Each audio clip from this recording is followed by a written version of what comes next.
In this episode of One Piece, we witness Vegapunk completely hijack the entire world's communication network, while Luffy unleashes his most disrespectful attack yet, turning both an admiral and a Gorosei into literal pancakes before all 5 elders of the world get summoned to one island. The episode kicks off with the entire world being hijacked. Every single Den Mushi, especially the ones used by the Marines, suddenly flicker to life, broadcasting a single, unblockable message from the world's greatest genius, Dr. Vegapunk. The Marines are in a full-blown panic, scrambling to cut the feed, but it's no use. Vegapunk has piggybacked their own comms traffic, creating a broadcast with the strongest signal imaginable that no one can turn off. We flash back to see how this all went down. It's a pre-recorded message with Vegapunk and all his satellites, including a very much alive Shaka. Vegapunk is confident that once the news agencies get this, it'll spread like wildfire. But Shaka, ever the pragmatist, points out the obvious flaw. What if the world government just censors it? Vegapunk admits he didn't think of that, and that's when the plan is hatched. Use the Marines' own network against them. Vegapunk initially suggests a 1-hour waiting period for everyone to get their visual Den Mushi ready, but Shaka immediately shuts that down. An hour is way too long. It gives their enemies time to find the source and shut them down for good. Vegapunk sees the logic and makes the call, 10 minutes. The world has 10 minutes to prepare for the truth. In the present, the countdown begins, and Vegapunk, ever the eccentric, decides it's the perfect time to brew some coffee. Meanwhile, in the Holy Land of Mary Joie, the other 4 elders are having a telepathic conference call with Saturn on Egghead. It's absolutely insane, they're just communicating mind to mind across thousands of miles. Is it a devil fruit? Advanced hockey. Nobody knows, but it's happening. They cut right to the chase. Is Vegapunk really dead? Saturn reports back that he saw Kizaru land what looked like a fatal blow. He's pretty sure the job is done. The others immediately deduce this broadcast must be a dead man switch, a final contingency triggered by his death. Their priority is to find the source of the signal, which they correctly guess is in the Labo phase, currently shielded by the Frontier Dome. Speaking of what's happening right now, I just created a Discord where we can all talk and discuss these new episodes and chapters as they drop. The link's in the description, and honestly, having a place to break down all these crazy moments with you guys is going to be incredible. Also, make sure to subscribe to my second channel if you're following Elbaf or planning to. I'm uploading full chapter breakdowns of the latest chapters every week, and soon, I'll be dropping a complete breakdown of Elbaf covering every single chapter in detail. And trust me, that video is going to be absolutely epic. When we hit 5,000 on that second channel, we're doing a massive giveaway, and one lucky viewer is getting something amazing. I can't reveal what it is yet, but you definitely want to be part of hitting that target. Drop a comment about any anime you want me to cover or what you're watching right now, and don't forget to join that Discord. Now let's get back into this absolute chaos. As the 10-minute timer ticks down, we see the entire world reacting. In Dressrosa, Rebecca, Leo, and Kairos are scrambling to get the big screens working. Leo, bless his heart, is still running with the fake news, asking if this is the smart guy that Luffy land kidnapped. Rebecca immediately shuts him down, telling him not to believe the lies that make her friend Lucy look evil. In Fuchsia Village, Mayor Whoopslap says they don't have fancy projectors, so they'll just have to listen to the audio. Over at the World Economy newspaper headquarters, Vivi is there with Wapol, and she's worried, asking where Luffy is. Big News Morgans is losing his mind with excitement, recognizing that even though it's on a marine frequency, the signal is totally unencrypted. He also clocks that it's a pre-recorded message based on the time shown on a clock in the background. Then we jump to Water 7, where it's nighttime. The legendary shipwright Iceberg is woken up and immediately knows something is up. He tells his incredible secretary Alice to get screens prepared, but she's already on it. This woman is absolutely amazing. She tells him screens are already being set up on every dock in the city. The reaction spreads across all the blues too. In the West Blue, people are surprised by Dr. Vegapunk's appearance, especially that whole cut apple head situation. The North Blue is braving the cold to listen to the man who illuminated their world.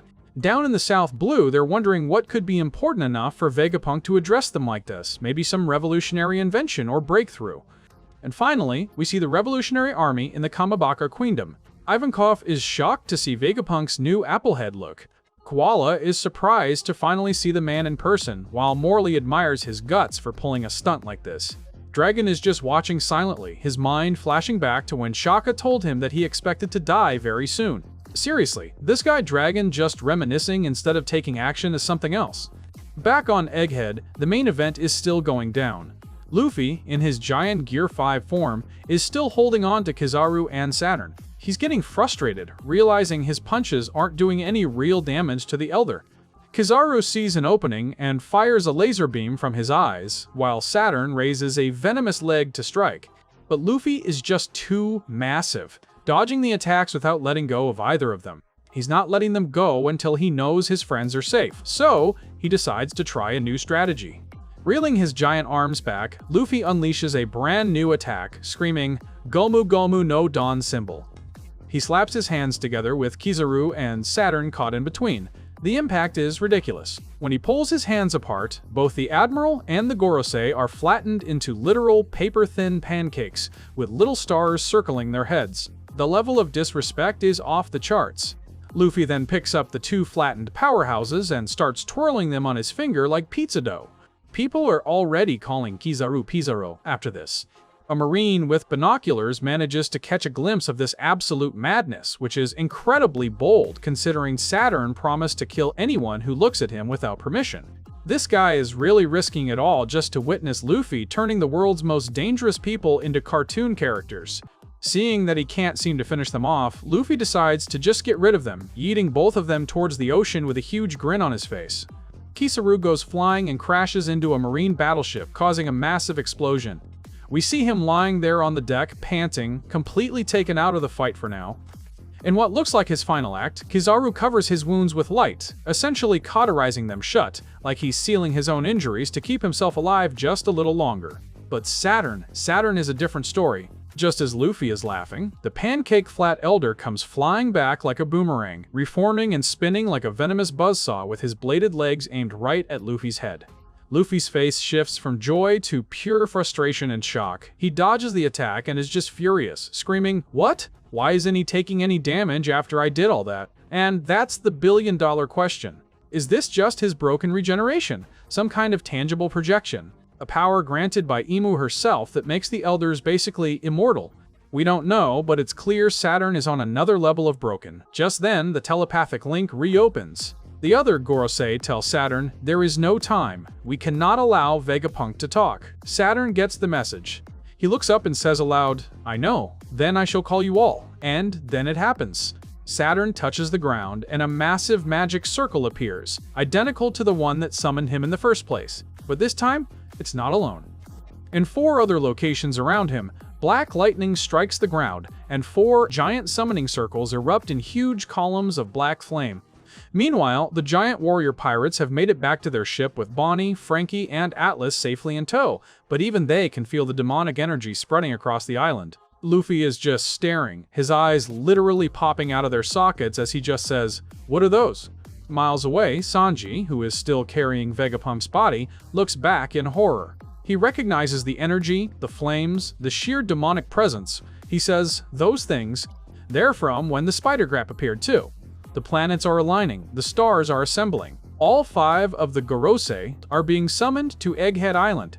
The Egghead incident just went from a disaster to a world-ending crisis. That's episode 1143, Vegapunk's global broadcast hijacking, Luffy's absolutely disrespectful Dawn Symbol attack, and the terrifying arrival of all 5 Gorosei hit different. The way Luffy just turned 2 of the world's most powerful beings into pancakes and then had to face the reality that they're basically immortal shows just how insane this situation has become. Comment 1144 below to help spread this to more One Piece fans, smash that like button, and hit subscribe to stay caught up with all the madness. Till the next episode is out, enjoy these videos. Alright, so the episode kicks off with the giants storming the coast, and it is a glorious sight. Their iconic Viking Drakkar, the Great Eric, plows through the waves as Dory and Brogy, the legendary co-captains, start barking orders. These absolute units, both 160 years old and standing over 20 meters tall, are known as the Blue Oni and Red Oni of Elbaf, and after being stuck dueling on Little Garden for over 100 years, they are finally back in action. Dory tells Oimo and Kashi to take the main force, swing around the sides of the island, and just start sinking every single marine ship they see. And these two are more than happy to oblige, remembering how Usopp freed them from a half-century of being tricked into guarding Eni's lobby. The rest of the giant crew lets out a massive war cry, raising their axes as they charge onto Egghead, and the Marines are just screaming into their den mushis, completely panicking.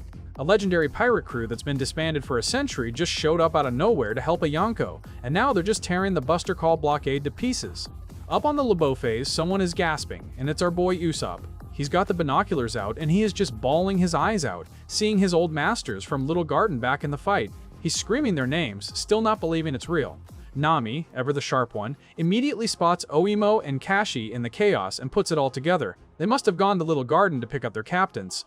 This is a huge relief for Usopp, who was terrified he'd never get to see them in Elbaf like he always dreamed. Edison is just blown away, first by the sheer power of the giants, and second that the Straw Hats somehow have friends this legendary. He figures the news of the Egghead incident must have leaked, and even with the world government trying to spin the story, the giants knew who to trust.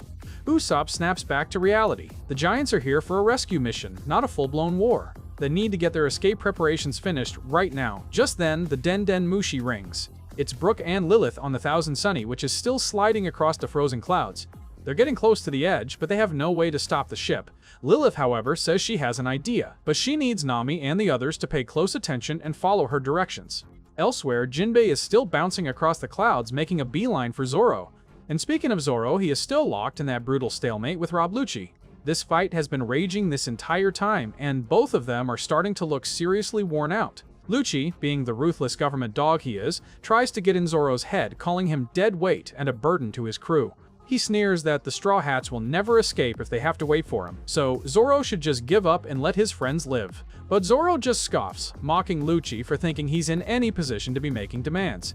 And let's be real, we've seen the leaks. My man Zoro hasn't even put on his bandana yet. He is not taking this seriously. Lucci is just stalling for time, and Zoro's about to make him regret it. Down at the coastline, the situation is pure chaos. The pacifistas are just relentlessly blasting the Marine fleet, sinking another ship with a laser beam. A report comes in that 30, that's nearly a third of the entire Buster Call force and almost half of their smaller ships have been destroyed. Vice Admiral Red King, this wild-looking cyborg dude whose name is a reference to an Ultraman monster, is furious. He orders all the smaller ships to pull back and let the massive battleships lead the charge.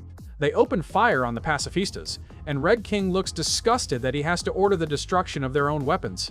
You can even see one of the pacifistas look genuinely upset as it gets blasted, making you wonder if the Buccaneer DNA is making them feel real emotions. Back in the center of the island, we cut to Luffy, hanging in the air in his full Gear 5 Nika form. He looks down at Bonnie and just casually asks her why she's crying. Bonnie, still overwhelmed, just chokes out that she's been looking for him for so long.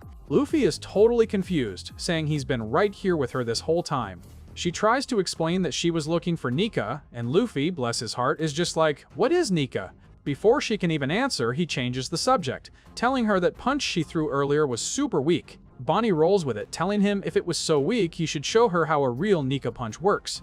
She points right at Saturn, her voice filled with rage, saying they need vengeance for what he did to Vegapunk. That's when Luffy finally sees the old doctor, impaled and dying on the ground. The goofy smile vanishes from his face.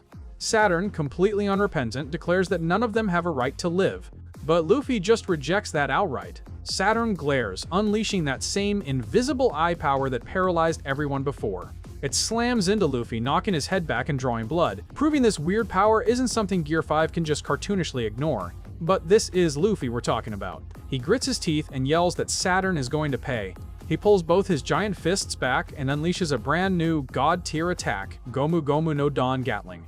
It's a storm of rapid-fire, hockey-infused punches that just mercilessly hammer Saturn's face. The Five Elder has no defense, no backup plan, nothing. He's just sent flying, smashing through building after building. The satisfaction on Bonnie's, Kuma's, and even Vegapunk's face says it all. Yo, hold up. If Luffy's Dawn Gatling on Saturn got you hyped, smash that subscribe button to stay in the game. Drop a like too, it gets this recap to more One Piece fans. Let's dive back into the madness of Egghead. With Saturn temporarily out of the picture, Frankie tells Bonnie it's time to go. She rushes to Vegapunk trying to get him to move, but the old man knows it's over. He tells her with his medical knowledge, moving him now would kill him instantly. But before they can even process that, Kizaru is back. He's floating above them, charging a laser, his face a mask of conflict. He knows he has to do this, but you can tell he doesn't want to. He closes his eyes and fires, but Sanji appears out of nowhere. He intercepts the laser beam with a kick, sending sparks flying. Frankie is gobsmacked. Kizaru's jaw is on the floor. We have never seen the Admiral look this shocked. It's like Enel seeing Luffy tank his lightning for the first time. Sanji just coolly says that love shines brighter than light, but you can see his eyebrow has switched to the Germa 66 pattern. His genetic augmentations are kicking in. Kizaru, completely bewildered, mutters that if that's how it worked, we wouldn't need physics. Frankie and Atlas grab Bonnie and Kuma and take off, heading for the coast to meet up with the giants. Kizaru holds his head, his mission a total failure. All he has left are Luffy and Sanji, who just laughs at him. Sanji lights a cigarette and tells the Admiral he better start working on his apology letter for screwing this up so badly. What an absolute legend. Meanwhile, Saturn is slowly pulling himself from the rubble when two figures appear. It's Katarina Devon and Van Augur of the Blackbeard Pirates. Devon just laughs, calling the sight of a Gorosei lying in the dirt delicious.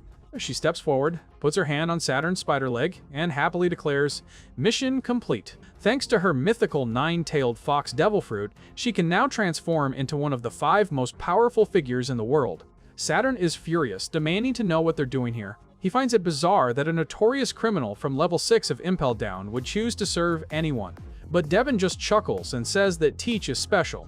Saturn's eyes narrow. He agrees, adding, his bloodline as well. Devon is shocked he knows. Is he talking about the D clan? Or could Blackbeard be part of a special race? It would explain his abnormal body and how he can hold 2 devil fruits. Saturn demands to know what their goal is. Van Augur, barely even looking at him, gives a one-word answer that shakes the very foundation of the world. The world.